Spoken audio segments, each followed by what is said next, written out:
Hubungan Maroko dan Israel tidak lagi sekedar simbolis, tetapi mulai menjadi hubungan strategis.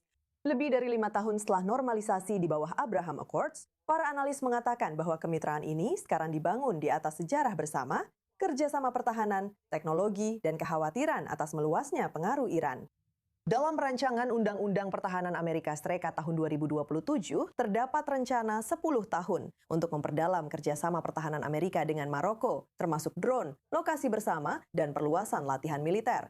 Jadi gambaran besarnya adalah Maroko semakin dipandang bukan hanya sebagai mitra Abraham Accords, tetapi juga sebagai jangkar strategis Barat bagi Israel dan Amerika Serikat.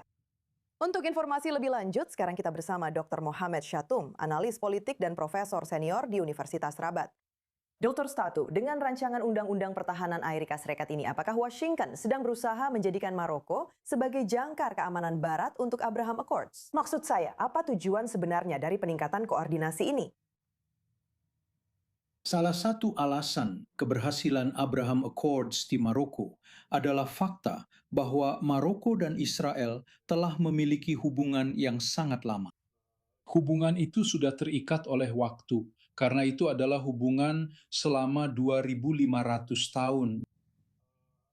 Hal itu menciptakan budaya yang sangat kuat antara Muslim dan Yahudi di Maroko. Dan kami menyebutnya convivencia, menggunakan kata convivencia yang berarti hidup bersama dalam damai.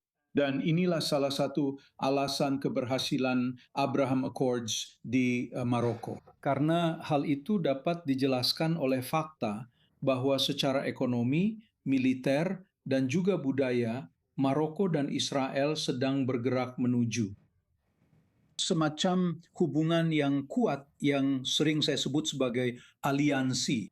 Besok ini akan menjadi aliansi yang sangat kuat karena hubungan ini semakin erat dan ikatan semakin meningkat di setiap bidang, terutama bidang-bidang yang saya sebutkan tadi, ekonomi, militer, budaya, dan ada pertukaran. Dan kita harus ingat bahwa ada sekitar 1 juta Yahudi Maroko yang tinggal di Israel, dan mereka adalah warga negara Israel.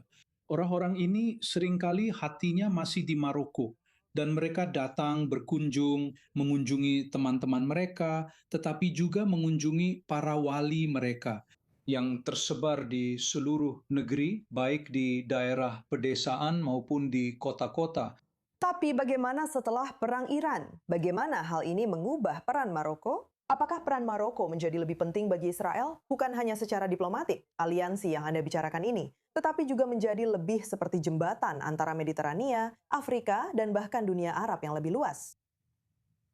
Ya, saya pikir setelah Perang Iran, Maroko dan Israel akan memperkuat hubungan mereka. Dan seperti yang saya katakan, langkah selanjutnya adalah aliansi. Dan Maroko adalah panggung terbuka, batu loncatan bagi Israel untuk memasuki pasar Afrika. Dan Maroko memiliki pengalaman yang cukup baik di bidang itu. Dan sudah ada perusahaan-perusahaan dari Israel yang berbisnis di Maroko dan bertujuan untuk memperluas bisnis ini ke negara-negara Afrika dan pasar-pasar Afrika. Jadi saya pikir setelah perang ini segalanya akan berkembang semakin baik dan hubungan antara kedua negara akan menjadi lebih kuat dan lebih bermanfaat di segala bidang. Pandangan yang sangat positif terhadap masa depan.